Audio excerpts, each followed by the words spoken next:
The Rats in the Walls by H.P. Lovecraft. On July 16th, 1923, I moved into Exham Priory after the last workman had finished his labors. The restoration had been a stupendous task, for little had remained of the deserted pile but a shell-like ruin. Yet, because it had been the seat of my ancestors, I let no expense deter me.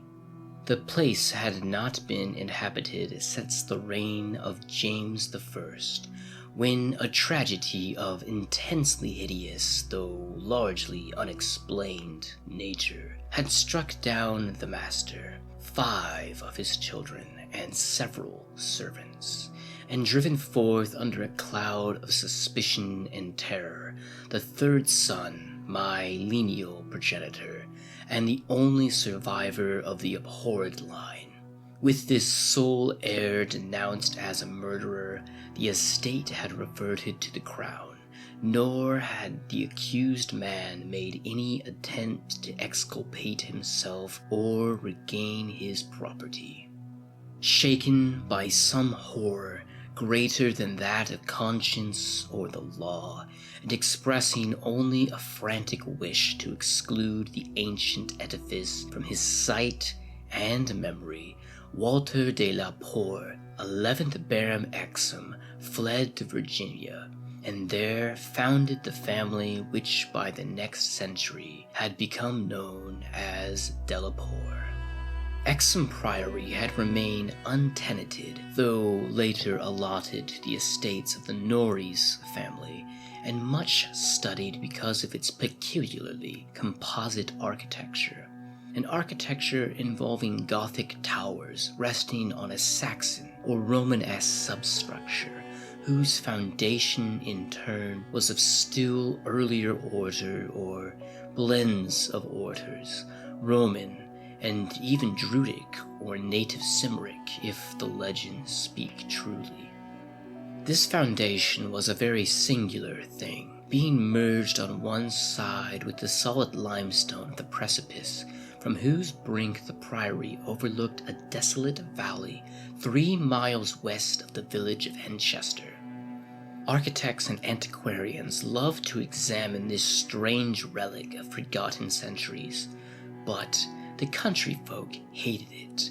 They hated it hundreds of years before, when my ancestors lived there, and they hated it now, with the moss and mold of abandonment on it.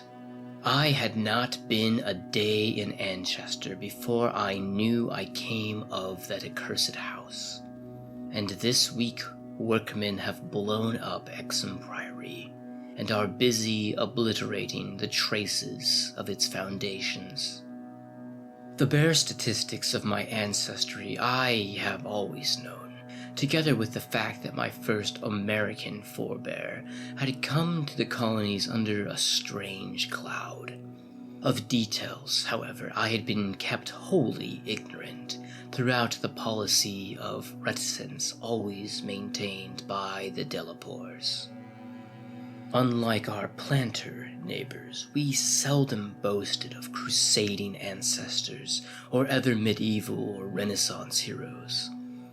Nor was any kind of tradition handed down except what may have been recorded in a sealed envelope left before the Civil War by every squire to his eldest son for posthumous opening.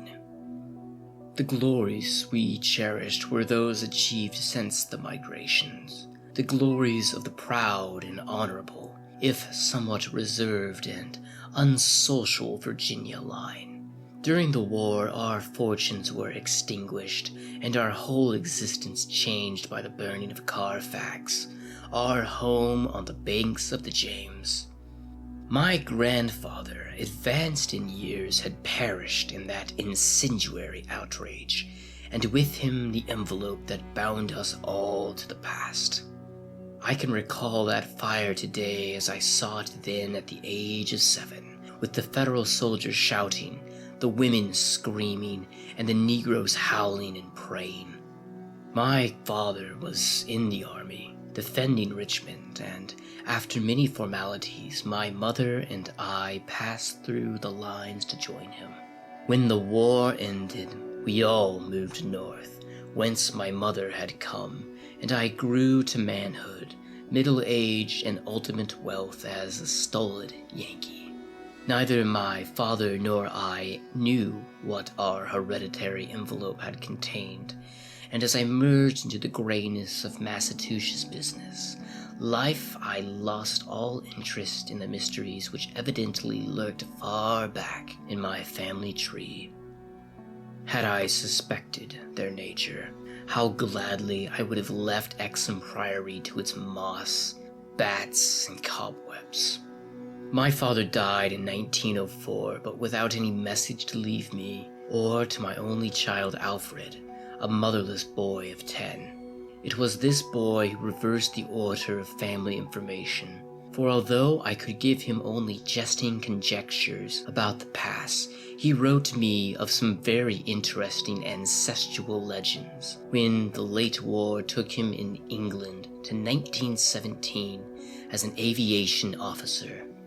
Apparently, the Delapours had a colorful and perhaps sinister history, for a friend of my son's, Captain Edward Norris of the Royal Flying Corps, dealt near the family seat of Anchester and related some peasant superstitions which few novelists could equal for wildness or incredulity.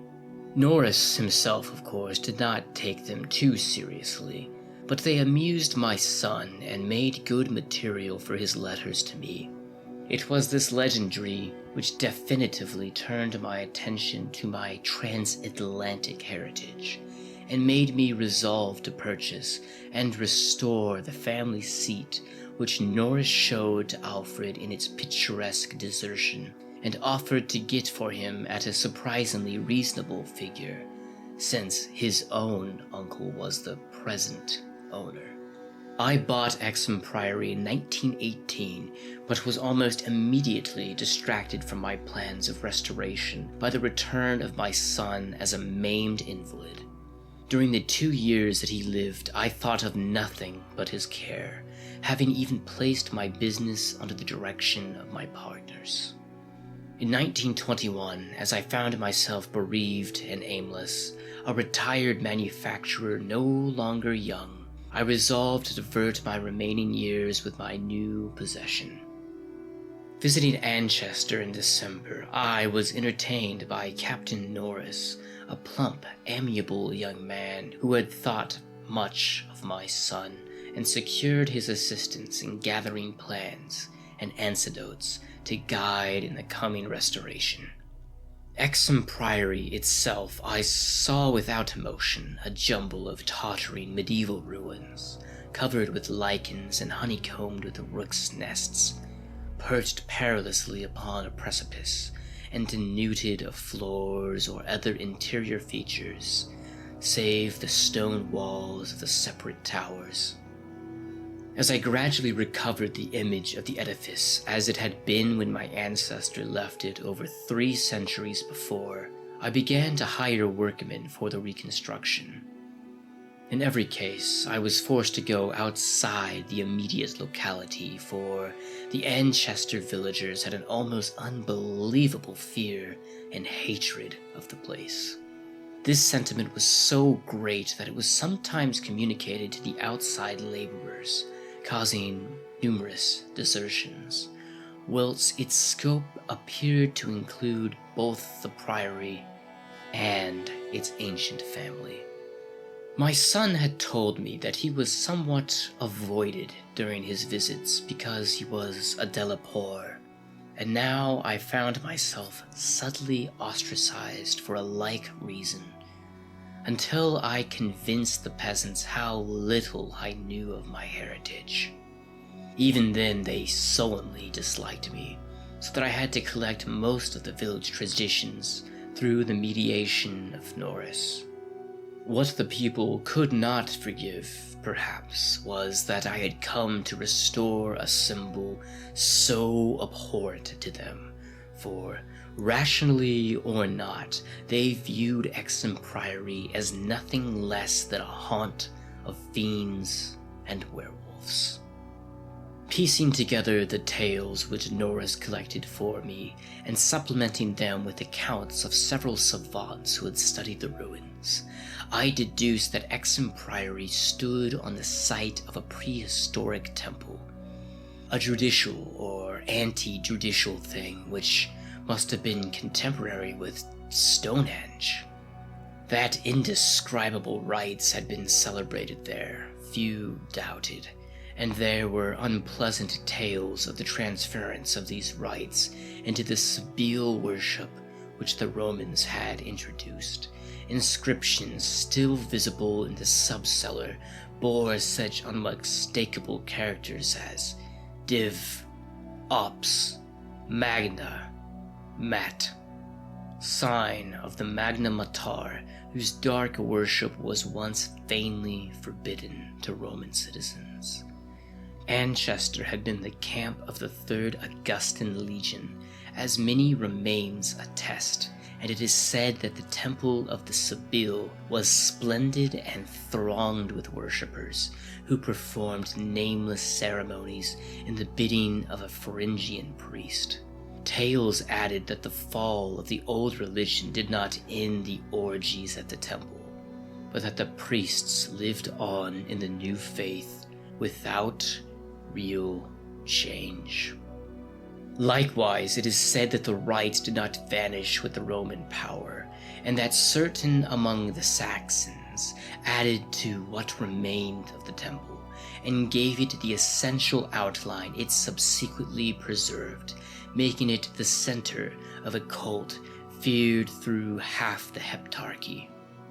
About 1000 AD, the place is mentioned in a chronicle as being a substantial stone priory, housing a strange and powerful monastic order, and surrounded by extensive gardens which needed no walls to exclude a frightened populace.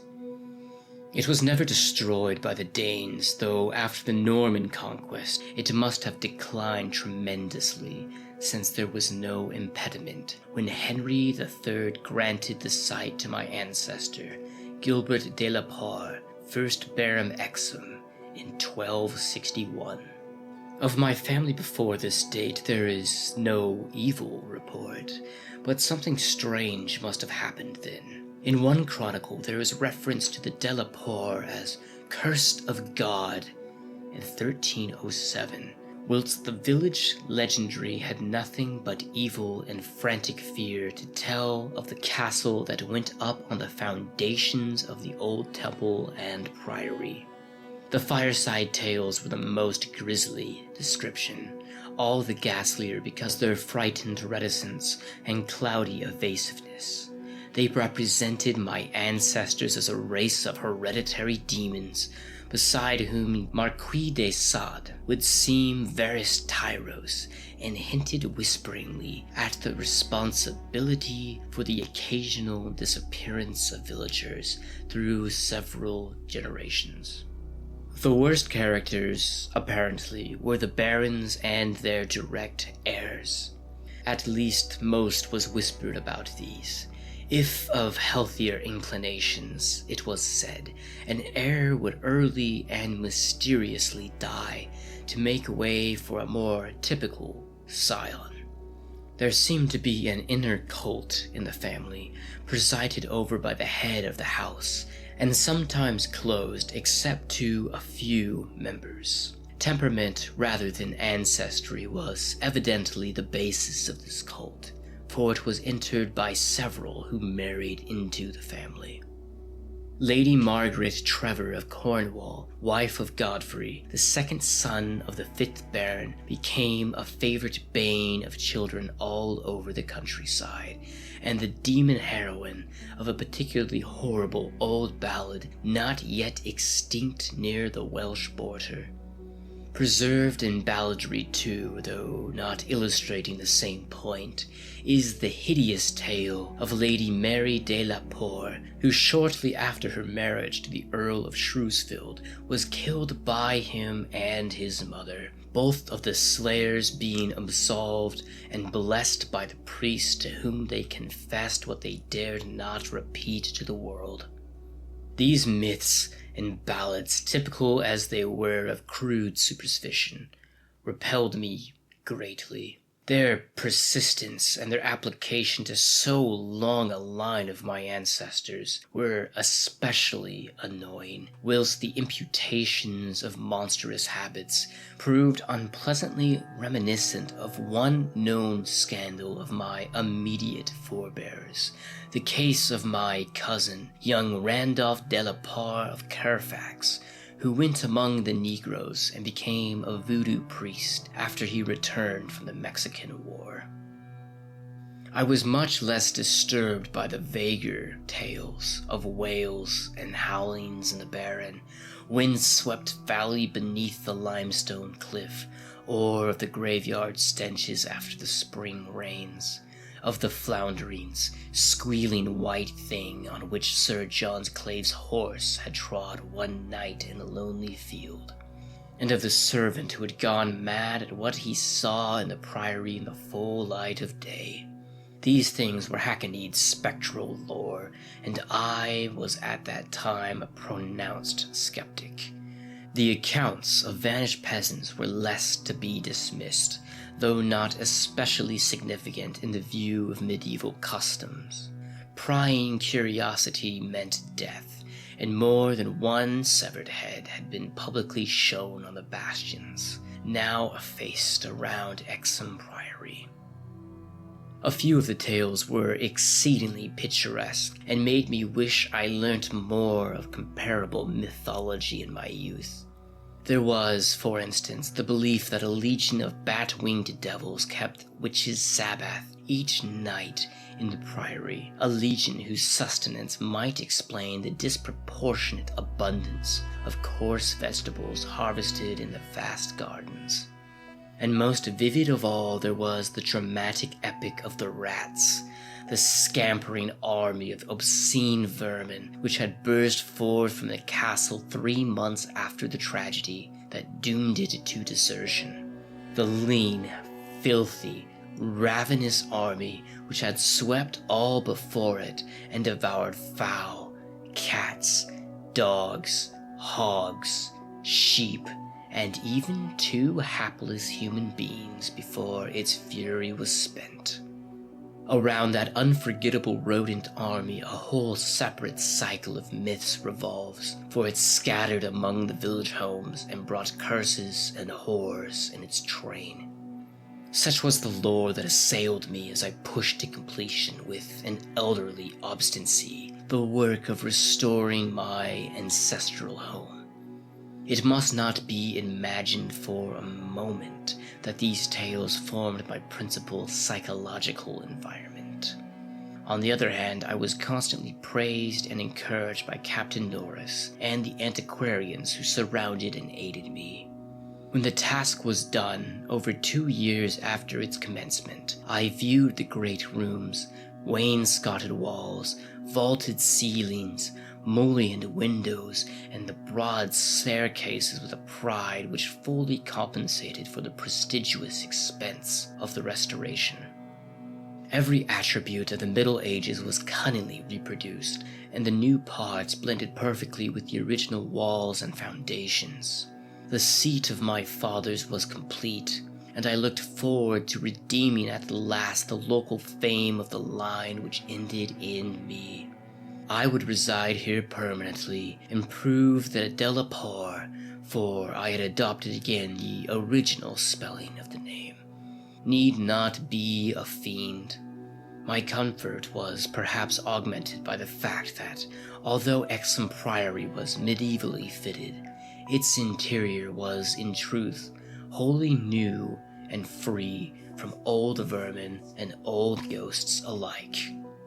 As I have said, I moved in on July 16th, 1923. My household consisted of 7 servants and 9 cats, of which latter species I am particularly fond. My eldest cat, Nigerman, was 7 years old and had come with me from my home in Bolton, Massachusetts. The others I had accumulated whilst living with Captain Norris's family during the restoration of the priory. For 5 days our routine proceeded with the utmost placidity, my time being spent mostly in the codification of old family data. I had now obtained some very circumstantial accounts of the final tragedy and the flight of Walter de la Poer, which I conceived to be the probable contents of a hereditary paper lost in the fire at Carfax.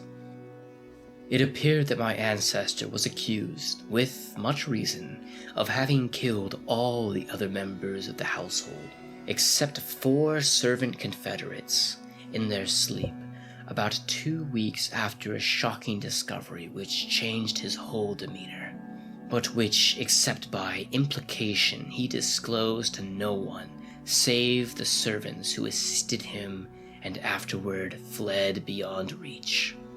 This deliberate slaughter, which included a father, 3 brothers, and 2 sisters, was largely condoned by the villagers, and so slackly treated by the law that its perpetrator escaped, honored, unharmed, and undisguised to Virginia. The general whispered sentiment being that he had purged the land of an immemorial curse. What discovery had prompted an act so terrible, I could scarcely even conjecture. Walter de la Poer must have known for years the sinister tales about his family, so that this material could have given him no fresh impulse. Had he then witnessed some appalling ancient rite, or stumbled upon some frightful and revealing symbol in the priory or its vicinity? He was reputed to have been a shy, gentle youth in England. In Virginia, he seemed not so much hard or bitter as harassed and apprehensive. He was spoken of in the diary of another gentleman adventurer, Francis Harley of Bellevue, as a man of unexampled justice, honor, and delicacy. On July 22nd occurred the first incident, which, though lightly dismissed at the time, takes on a preternatural significance in relation to later events. It was so simple as to be almost negligible, and could not possibly have been noticed under the circumstances, for it must be recalled that since I was in a building practically fresh and new except for the walls and surrounded by a well-balanced staff of servitors, apprehension would have been absurd despite the locality. What I afterward remembered is merely this, that my old black cat, whose moods I know so well, was undoubtedly alert and anxious to an extent wholly in keeping with his natural character. He roved from room to room, restless and disturbed, and sniffed constantly about the walls which formed part of the old Gothic structure.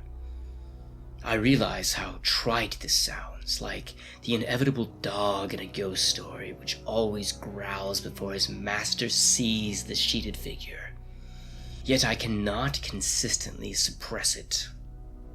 The following day, a servant complained of restlessness among all the cats of the house. He came to me in my study, a lofty west room on the 2nd story, with groined arches, black oak paneling, and a triple Gothic window overlooking the limestone cliff and desolate valley. And even as he spoke, I saw the jetty form of Nigerman creeping along the west wall and scratching at the new panels which overlaid the ancient stone.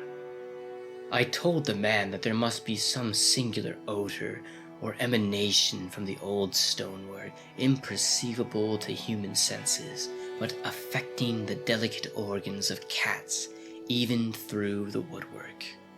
This I truly believed, and when the fellow suggested the presence of mice or rats, I mentioned that there had been no rats there for 300 years, and that even the field mice of the surrounding country could hardly be found in these high walls, where they had never been known to stray. That afternoon I called on Captain Norris, and he assured me that it would be quite incredible for field mice to infest the priory in such a sudden and unprecedented fashion. That night, dispensing as usual with a valet, I retired in the West Tower chambers, which I had chosen as my own, reached from the study by a stone staircase and a short gallery, the former partially ancient, the later entirely restored. This room was circular, very high and without wainscoting, being hung with arras which I had myself chosen in London. Seeing that Nigerman was with me, I shut the heavy Gothic door and retired by the light of the electric bulbs which so cleverly counterfeited candles. Finally, switching off the light and sinking on the carved and canopied four-poster, with the venerable cat in his accustomed place at my feet, I did not draw the curtains but gazed out at the narrow north window which I faced. There was a suspicion of aurora in the sky, and the delicate traceries of the window were pleasantly silhouetted. At some time I must have fallen quietly asleep, for I recall a distinct sense of leaving strange dreams when the cat started violently from his placid position. I saw him in the faint auroral glow, head strained forward, 4 feet on my ankles and hind feet stretched behind. He was looking intensely at a point of the wall somewhat west of the window, a point which to my eye had nothing to mark it, but towards which all my attention was now directed. And as I watched, I knew that Nigerman was not vainly excited. Whether the auras actually moved I cannot say. I think it did, very slightly. But what I can swear to is that behind it I heard a low, distinct scurrying, as of rats or mice. In a moment the cat had jumped bodily onto the screening tapestry, bringing the affected section to the floor with his weight, and exposing a damp, ancient wall of stone, patched here and there by the restorers, and devoid of any trace of rodent prowlers. Nigerman raced up and down the floor by this part of the wall, clawing the fallen auras and seemingly trying at times to insert a paw between the wall and oaken floor. He found nothing, and after a time returned wearily to his place across my feet.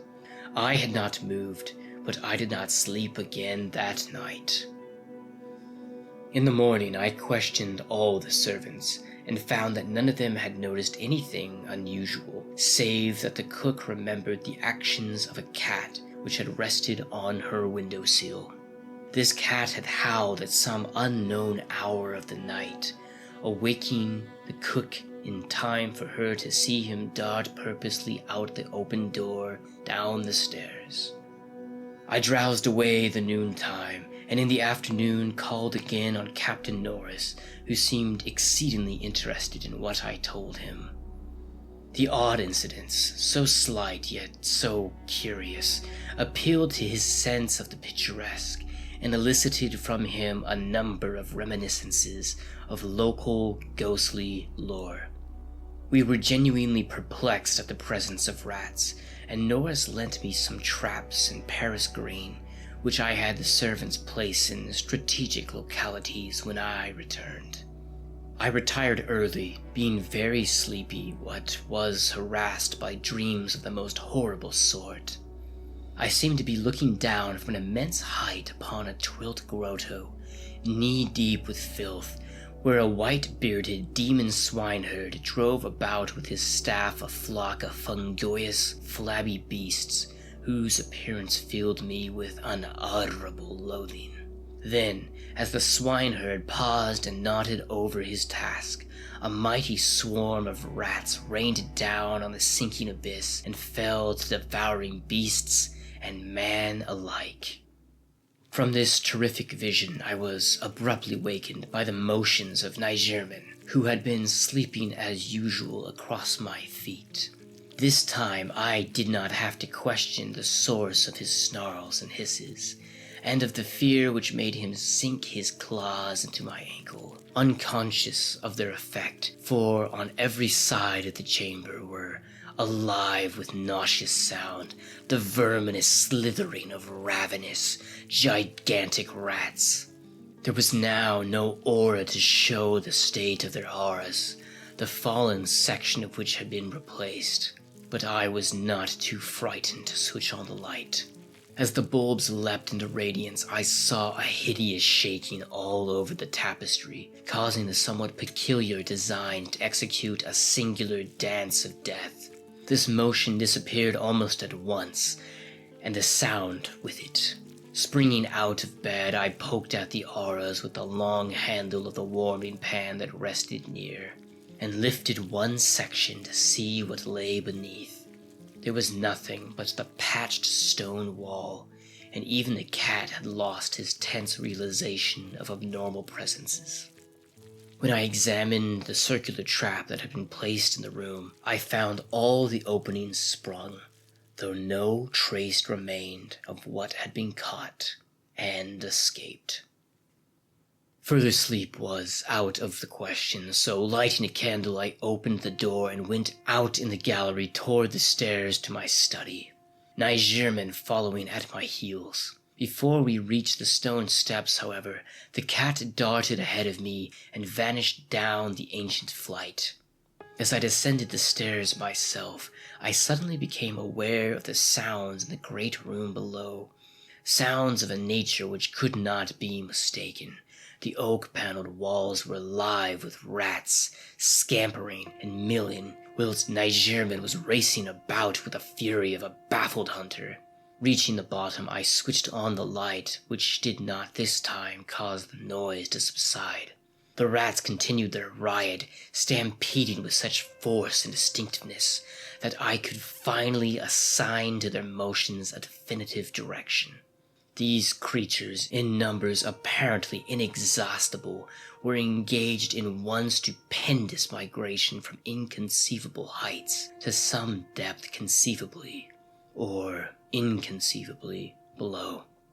I now heard steps in the corridor, and in another moment 2 servants pushed open the massive door.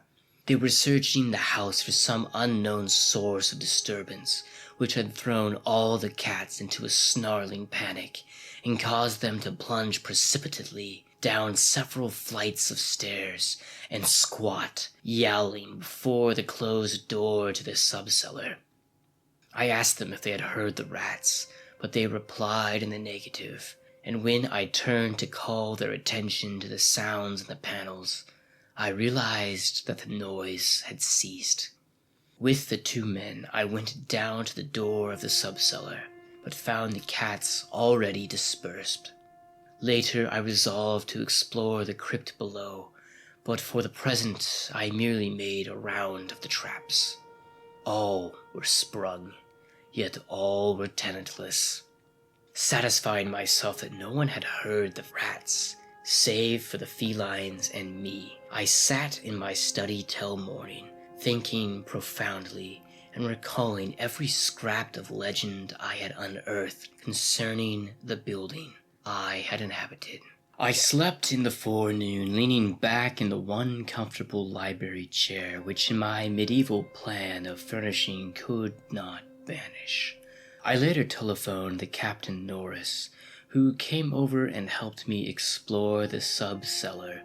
Absolutely nothing untoward was found, although we could not repress a thrill at the knowledge that this vault was built by Roman hands. Every low arch and massive pillar was Roman, not the debased Romanesque of the bungling Saxons, but the severe and harmonious classicism of the age of the Caesars. Indeed, the walls abounded with inscriptions familiar to the antiquarians who had repeatedly explored the place. Things like P-G-E-T-A, Prop, Tem, Dona, and El Prac versus Pontifi Antius.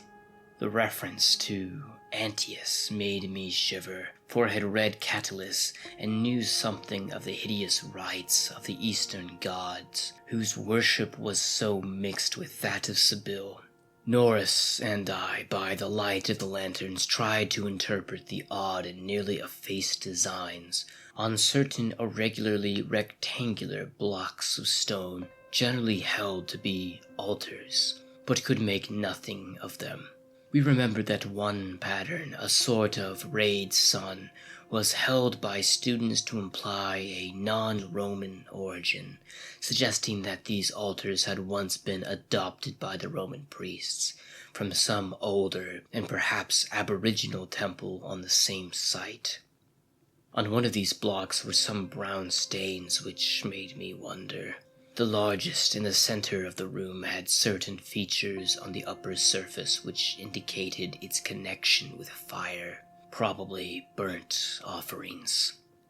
Such were the sights in that crypt before whose door the cats had howled, and where Norris and I now determined to pass the night. Couches were brought down by the servants, who were told not to mind any nocturnal actions of the cats, and Nigerman was omitted as much for help as for companionship. We decided to keep the great oak door, a modern replica with slits for ventilation, tightly closed, and, with this attended to, we retired with the lanterns still burning to await whatever might occur. The vault was very deep in the foundations of the priory, and undoubtedly far down on the face of the beetling limestone cliff overlooking the waste valley. That it had been the goal of the scuffling and unexplainable rats I could not doubt, though why I could not tell. As we lay there expectantly, I found my vigil occasionally mixed with half-formed dreams from which the uneasy motions of the cat across my feet would arouse me.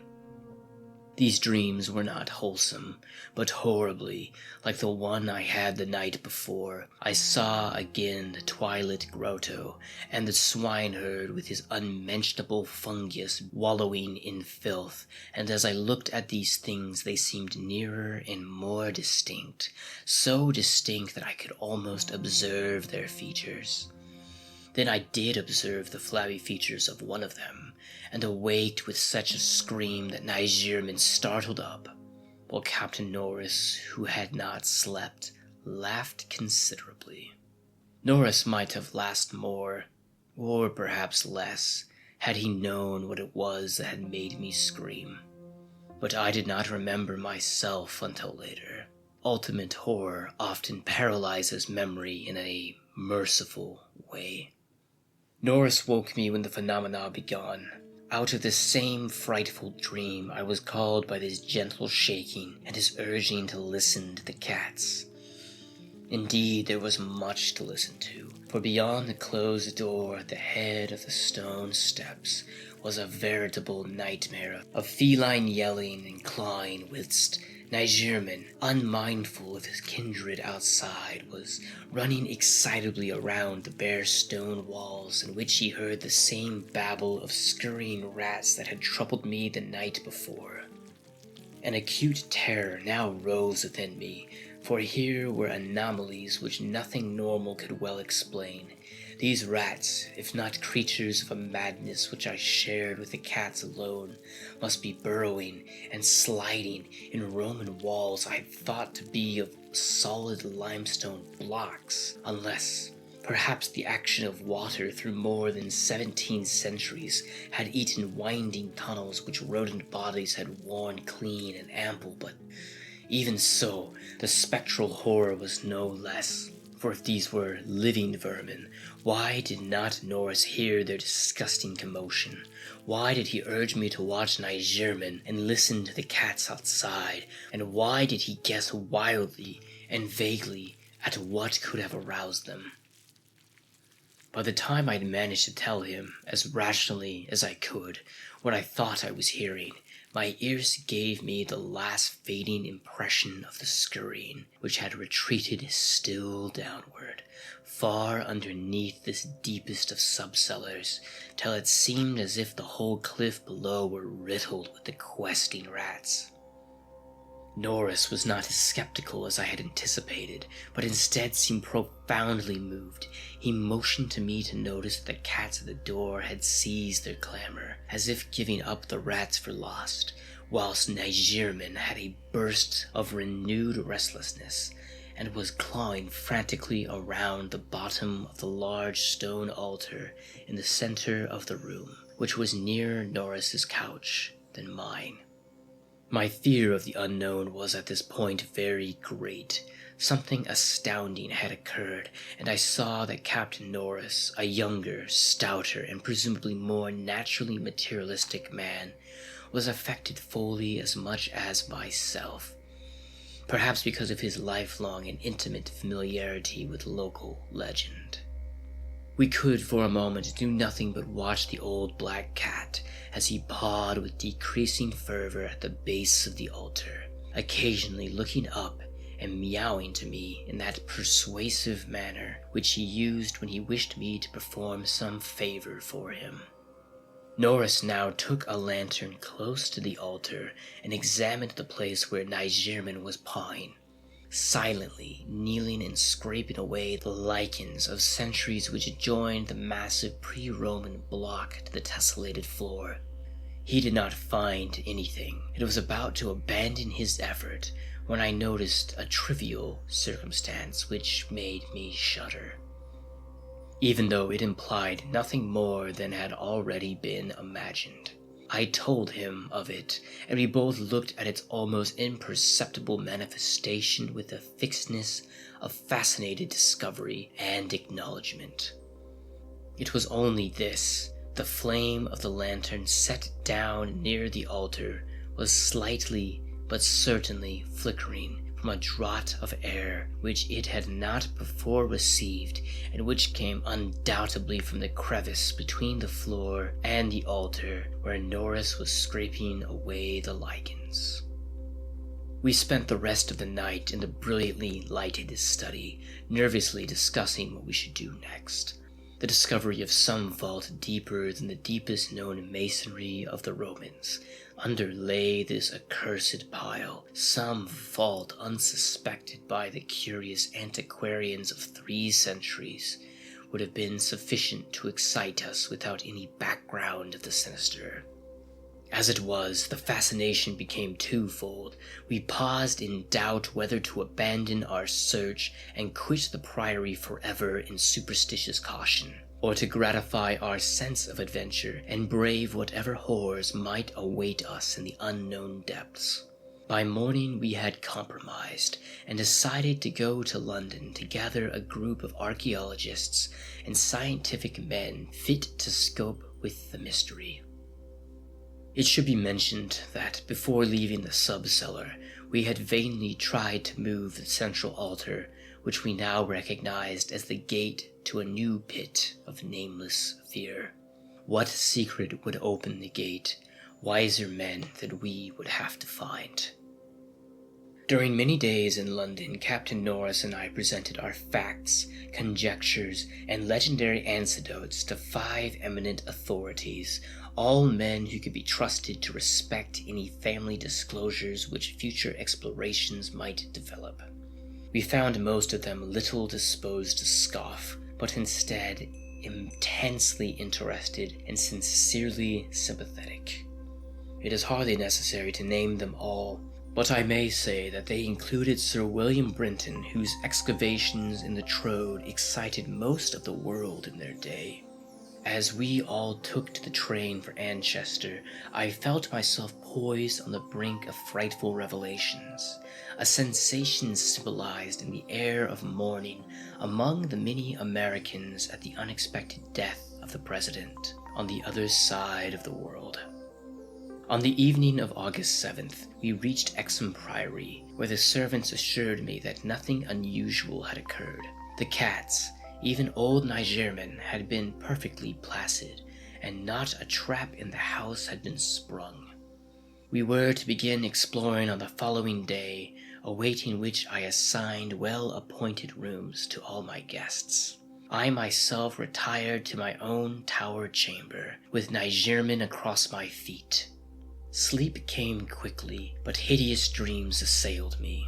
There was a vision of a Roman feast like that at Trimalaccio, with a whore in a covered platter. Then came that damnable, recurrent thing about the swineherd and his filthy drove in the twilit grotto. Yet when I awoke it was full daylight, with normal sounds in the house below. The rats, living or spectral, had not troubled me, and Nigerman was quietly asleep.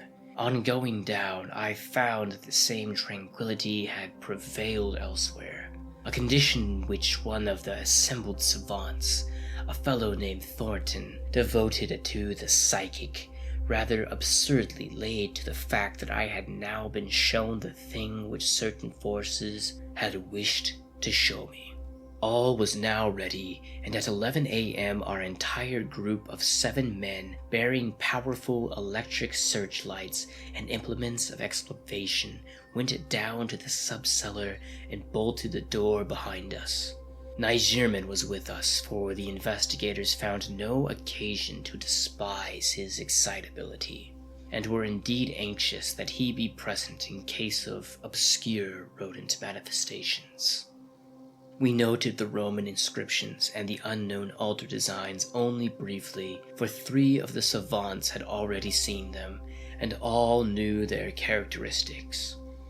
Prime attention was paid to the momentous central altar, and within an hour Sir William Brinton had caused it to tilt backwards, balanced by some unknown species of counterweight. There now lay revealed such a horror as would have overwhelmed us had we not been prepared. There were nearly square opening in the tiled floor, sprawling on a flight of stone steps so prodigiously worn that it was little more than an inclined plane at the center, was a ghastly array of human or semi-human bones. Those which retained their concollection as skeletons showed attitudes of panic, fear, and over all were the marks of rodent gnawing.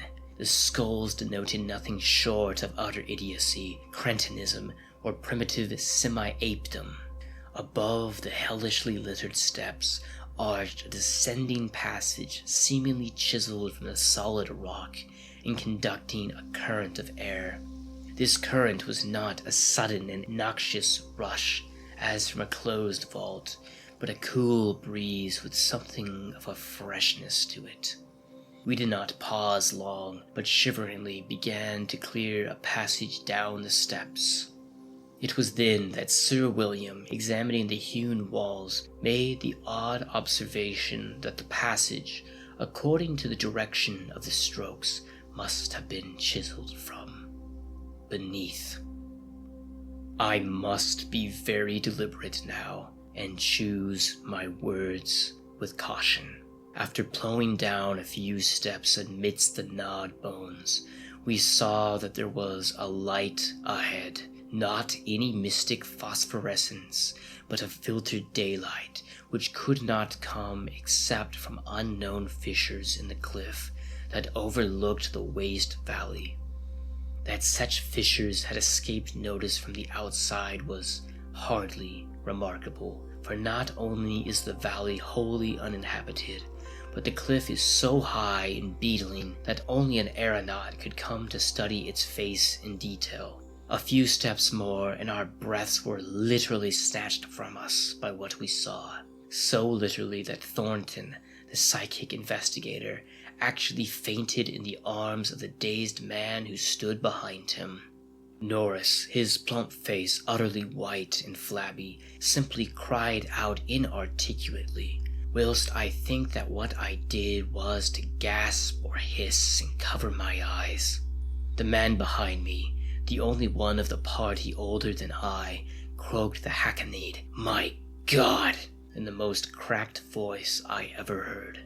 Of the 7 cultivated men, only Sir William Brinton maintained his composure, a thing more to his credit because he led the party and must have seen the sight first. It was a twilit grotto of enormous height, stretching away farther than any eye could see, a subterraneous world of limitless mystery and horrible suggestion. There were buildings and other architectural remains. In one terrified glance I saw a weird pattern of tumultuary, a savage circle of monoliths, a low domed Roman ruin, a sprawling Saxon pile, and an early English edifice of wood. But all these were dwarfed by the ghoulish spectacle presented by the general surface of the ground. For yards about the steps extended an insane tangle of human bones, or bones at least as human as those on the steps. Like a foamy sea they stretched, some fallen apart, but others wholly or partially articulated as skeletons. These later invariably in poses of demonic frenzy, or fighting off some menace, or clutching other forms with cannibal intent. When Dr. Trask, the anthropologist, stooped to classify the skulls, he found a degraded mixture which utterly baffled him. They were mostly lower than the piltdown man in the scale of evolution, but in every case definitely human. Many were higher grade, and a very few were the skulls of supremely and sensitively developed types. All the bones were gnawed, mostly by rats, but somewhat by others of the half-human drove.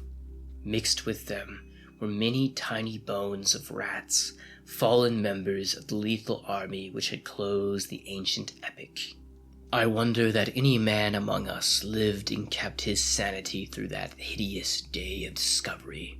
Not Hoffman or Huysmans could conceive a scene more wildly incredible, more frenetically repellent, or more gothically grotesque than the twilit grotto through which we 7 staggered, each stumbling on revelation after revelation, and trying to keep for the nonce from thinking of the events which must have taken place here 300 years, or 1,000, or 2,000, or 10,000 years ago. It was the antechamber of hell, and poor Thornton fainted again when Trask told him that some of the skeleton things must have descended as quadrupeds through the last 20 or more generations. Horror piled on horror as we began to interpret the architectural remains. The quadruped things, with their occasional recruits from the biped class, had been kept in stone pens, out of which they must have been broken in their last delirium of hunger or rat fear. There had been great herds of them, evidently fattened on the coarse vegetables whose remains could be found as a sort of poisonous ensilage at the bottom of the huge stone bins. I knew now why my ancestors had such excessive gardens. Would to heaven I could forget. The purpose of the herds I did not have to ask. Sir William, standing with his searchlight on the Roman ruin, translated aloud the most shocking ritual I have ever known, and told of the diet of the antediluvian cult which the priests of Cybele found and mingled with their own. Norris, used as he was to the trenches, could not walk straight when he came out of the English building. It was a butcher's shop and kitchen. He had expected that, but it was too much to see familiar English implements in such a place and to read familiar English graffiti there, some as recent as 1610. I could not go into that building whose demon activities were stopped only by the dagger of my ancestor Walter de la Poer. What I did venture to enter was the low Saxon building, whose oaken door had fallen, and there I found a terrible row of 10 cells with rusty bars. 3 had tenants, all skeletons of high grade, and on the bony forefinger of one I found a seal ring with my own coat of arms. Sir William found a vault with far older cells below the Roman chapel, but these cells were empty. Below them was a low crypt with cases of formerly arranged bones, some of them bearing terrible parallel inscriptions carved in Greek, Latin, and the tongue of Phrygia. Meanwhile, Dr. Trask had opened up one of the prehistoric tumuli and brought to light skulls which were slightly more human than a gorilla's, and which bore indescribable ideographic carvings. Through all this horror, my cat stopped unperturbed. Once I saw him monstrously perched atop a mountain of bones and wondered at the secrets which might lie behind his yellow eyes. Having grasped to some degree the fruitful revelations of this twilight area, an area so hideously foreshadowed by my recurrent dream, we turned to that apparently boundless depth of Midnight Cavern, where no ray of light from the cliff could penetrate. We shall never know what sightless Stygian worlds yawn beyond little distance we went, for it was decided that such secrets are not good for mankind. But there was plenty to engross us close at hand, for we had not gone far before the searchlight showed that accursed affinity of pits, in which the rats had feasted, and whose sudden lack of replenishment had driven the ravenous rodent army first to turn on the living herds of starving things, and then to burst forth from the priory in that prehistoric orgy of devastation which the peasants will never forget. God, those carrion black pits of sod, picked bones and open skulls, those nightmare chasms choked with the Pithecanthropioid, Celtic, Roman, and English bones of countless unhallowed centuries. Some of them were full, and none can say how deep they had once been. Others were still bottomless to our searchlights, and peopled by unnamable fancies. What, I thought, of the hapless rats that stumbled into such traps amidst the blackness of their quests in this grisly Tartarus? Once my foot slipped near a horribly yawning brink, and I had a moment of ecstatic fear. I must have been musing a long time, for I could not see any of the party but the plump Captain Norris. Then there came a sound from that inky, boundless, farther distance that I thought I knew, and I saw my old black cat dart past me like a winged Egyptian god straight into the illimitable gulf of the unknown. But I was not far behind, for there was no doubt after the second. It was the eldritch scurrying of those fiend-born rats, always questing for new horrors, and determined to lead me on even unto the grinning caverns of the earth's center, where Nyarlathotep, the nameless, faceless, mad god, housed blindly to the piping of 2 amorphous idiot flute players.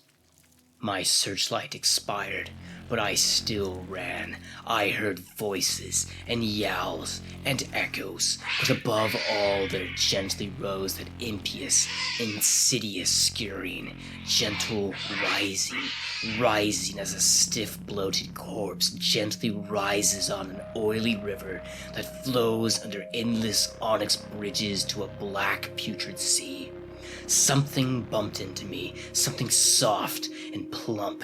It must have been the rats, the viscous, gelatinous, ravenous army that feast on the dead and the living.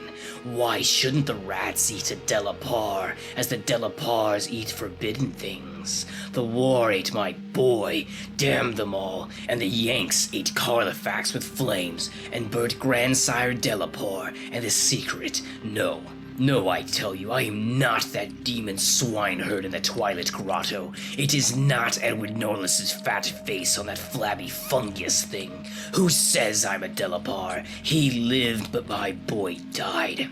Shall a Norris hold the hands of a Delapar? It's voodoo, I tell you. That spotted snake. Curse you, Thornton. I'll teach you to faint in what my family do. Splud, thou stinkard. I'll learn ye how to gust. Would ye stink me like this? Magna Mater, Atlas de la Kavas de Laon, Akbas deont, Dons de lot, Osglitse, unge Ulgashin. That is what they say, I said, when they found me in the blackness after 3 hours. Found me crouching in the blackness over the plump, half-eaten body of Captain Norris, with my own cat leaping and tearing at my throat. Now they have blown up Exham Priory, taken my Niger man from me, and shut me into this bared room at Hanwell, with fearful whispers about my heredity and experiences. Thornton is in the next room, but they prevent me from talking to him. They are trying, too, to suppress most of the facts concerning the Priory. When I speak of poor Norris, they accuse me of a hideous thing, but they must know that I did not do it. They must know that it was the rats, the slithering, scurrying rats, whose scampering will never let me sleep. The demon rats which race behind the padding in this room and beckon me down to greater horrors than I have ever known. The rats they can never hear. The rats, the rats, the rats in the walls.